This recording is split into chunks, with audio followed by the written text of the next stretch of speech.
Hi, good morning everyone. Good morning pala dito sa Island of Guam. Good morning pala sa mga followers ko, mga sumusuporta sa akin. Tara, samahan niyo akong bumili dito sa Jack in the Box. Bali, morning ngayon. Di pa ako nag-breakfast kaya dumaan ako dito sa Jack in the Box dito sa Island of Guam.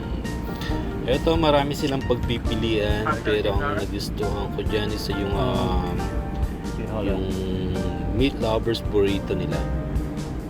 Tsaka order din ako ng iced coffee. Can I get the meat lovers Dito pala ako sa Island of Guam, nakatira ngayon. Para ding Pilipinas, mainit. Kagandahan lang dito, parang magaan yung buhay. Maraming trabaho. Tsaka kung may gusto kang bilhin, anytime mo mabibili.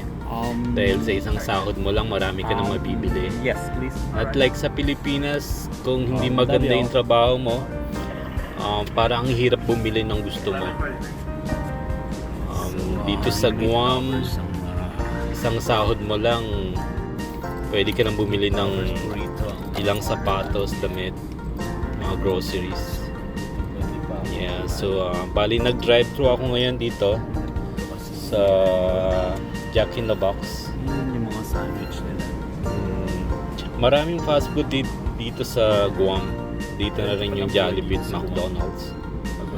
So, ito yung routine ko everyday.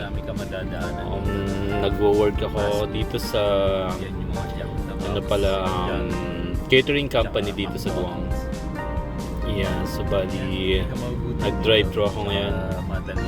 Ay, tagal-tagal din na hindi ako nakakabili dito sa Jack in the Box.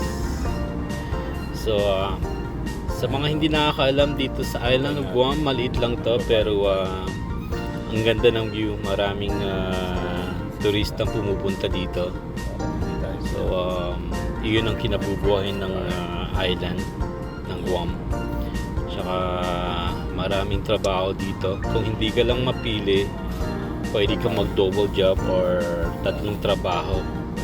Kaya madali makaipon basta masipag ka lang dito sa Guam. At saka marami na rin Pilipino dito. So yan, nagbayad na pala ako. Yan yung iced coffee na binili ko. Tsaka yan, mga Pilipino rin yung mga nag-work dito. Kaya dali lang ang buhay, parang ang gaan lang dito. Tsaka parang walang mahirap, walang mayaman dito. So dyan na rin ako kumakain sa sasakyan habang papunta ng trabaho. Para eksakto pagdating ko, bus na rin yan. At saka yan, malakas na, pwede na ulit mag-work ng whole day. Tsaka bumili rin ako ng hash brown dyan. Nasa parking lot ako habang kumakain. Naubos ko muna. Salamat pala sa suporta. God bless.